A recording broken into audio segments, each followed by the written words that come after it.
আজ আমি তৈরি করব মজার একটি পিঠা। শীতকালীন সবজি দিয়ে এই পিঠা তৈরি করতে কোনো তেলের প্রয়োজন পড়বে না। তো এখানে আমি একটা পেঁয়াজ কুচি আর কিছু কাঁচা লঙ্কা কুচি নিয়েছি, হালকা করে ভেজে নেব। তো এরপরে আমি যে সবজিটা নিয়েছি এগুলো এর ভিতরে দিয়ে দেবো। এখানে সবজি নিয়েছি আলু, গাজর আর বাঁধাকপি।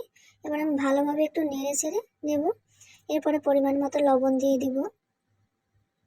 এরপরে পরিমাণ মতো হলুদ, একটু ধনিয়া গুঁড়া, কিছু দিয়ে দেব ধনিয়া পাতা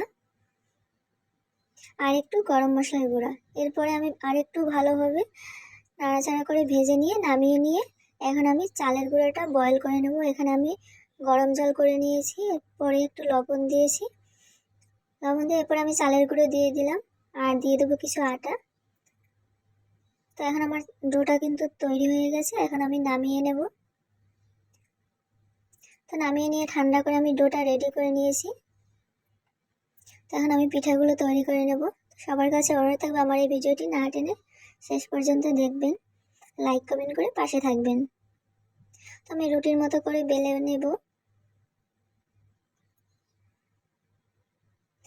এখন আমি কিন্তু রুটির মতো করে বেলে নিয়েছি। এখন আমি একটা গ্লাস দিয়ে গোল গোল করে কেটে নেব।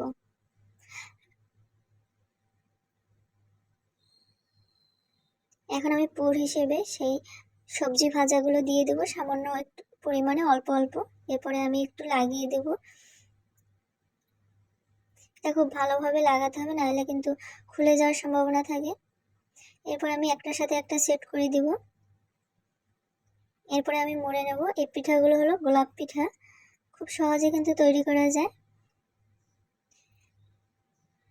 তো আমার সব পিঠা তৈরি হয়ে গেছে। এখন আমি জল গরম করে নিয়েছি আর বাটিতে করে পিঠাগুলো দিয়ে দিলাম। এখন আমি 10 মিনিট বয়েল করে নেব।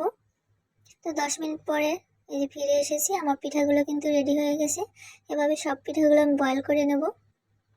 দেখুন কত সুন্দর হয়েছে, আমার পিঠাগুলো কিন্তু রেডি হয়ে গেছে। এখন গরম গরম খেতে কিন্তু ভীষণই মজা, দেখতেও যেমন সুন্দর, খেতেও কিন্তু ভীষণ মজা। সবাই ভালো থাকবেন।